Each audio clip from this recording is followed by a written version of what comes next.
Good morning.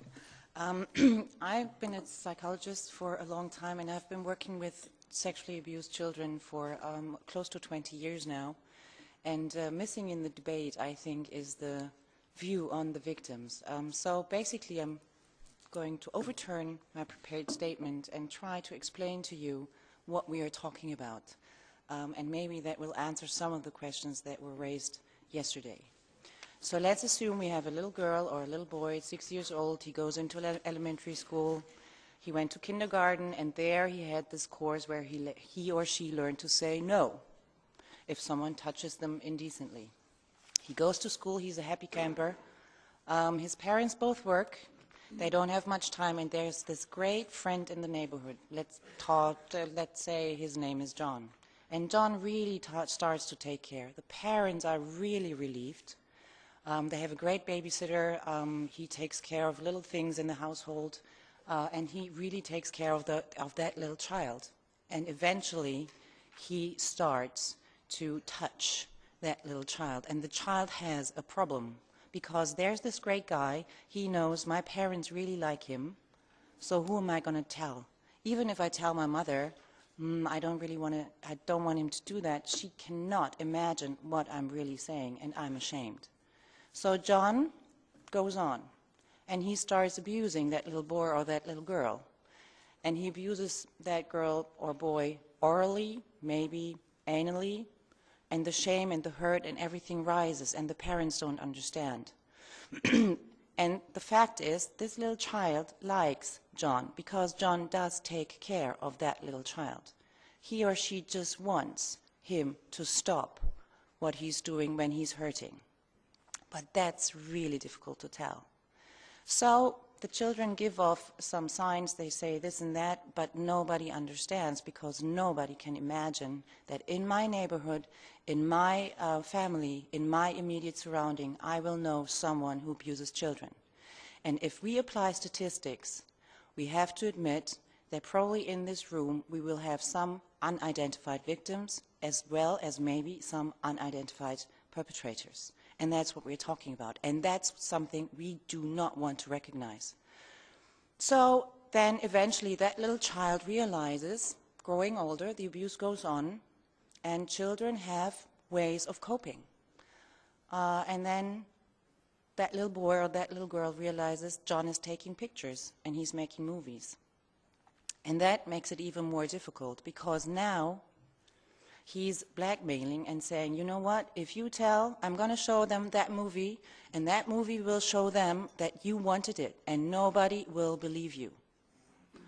So what my point is that if we as adults do not take care of the children, and if we as adults do not start to realize what we're talking about, and the fact that people in our immediate surroundings are doing what they want to do with children because we're not paying enough attention, it's not going to change because this little boy or this little girl might say no to John, but he will just not listen. So children need adults who take care of them.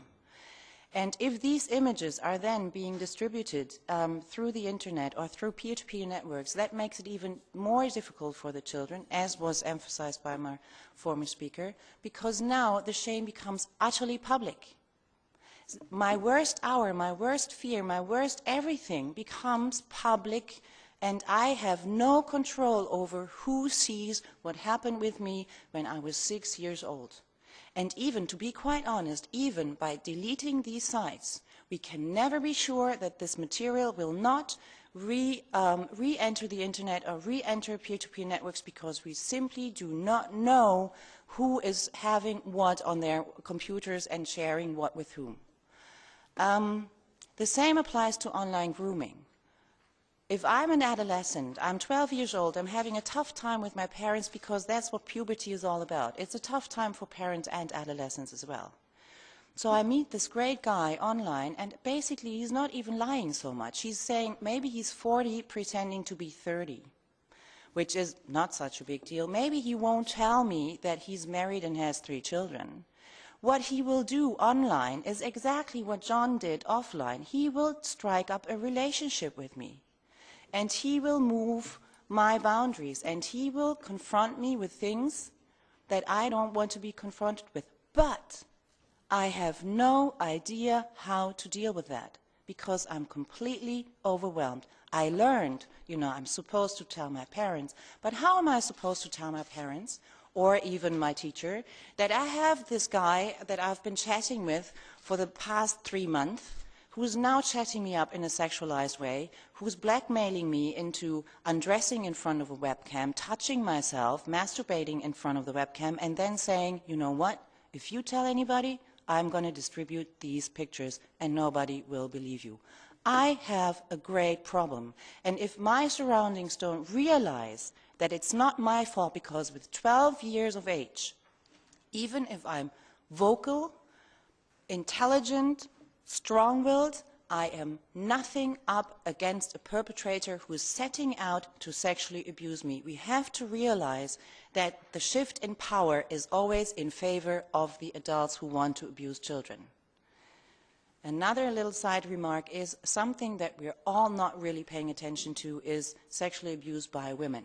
And it does happen, and that's something we don't want to talk about at all, because every woman is a potential mother and every mother is a potentially good mother. So there is a myth that we really have to take into account, but we need to be aware because that makes it really, really difficult. So, saying we need more prevention, yes, I completely agree.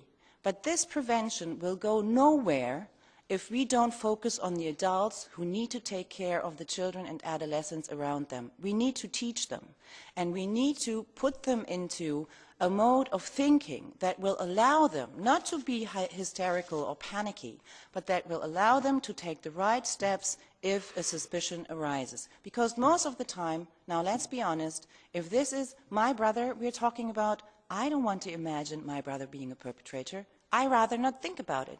But if I have a child telling me I don't like to be with him, I need to be able to go through the necessary steps in order to find out what the hell is going on. In Germany, we had 11,961 reported cases to the police. It's a drop down in figures, but even that figure means we're talking about 32 children being sexually abused, officially sexually abused, every single day in Germany in 2009. And these are only the cases that have been officially reported to the police. I hope you understand why it's so difficult for children to even disclose. And it's even more difficult to take it to the police. So the real numbers we don't know and we will never know. But if we don't start acting now, and if we don't start harmonizing our laws, and if we don't start to take into consideration of what we know today, and if we don't take every measure that needs to be taken in order to protect children today and in the future, then we really should be utterly ashamed of ourselves and not pretend that children are our future because we are not really taking care of them. And there are great children out there who are self-assertive and who are outspoken and who have great surroundings, but there is a high percentage also of children who don't have people to turn to. And these children we need to reach out to, and these children we need to take extra responsibility for. That's why Innocence in Danger highly appreciates the directive and all the measures proposed in that directive. I think there are details that still need to be worked on, but if that directive is not going through, I think we should go home and tell our children, actually, you know what, we didn't do our job very well. Thank you very much.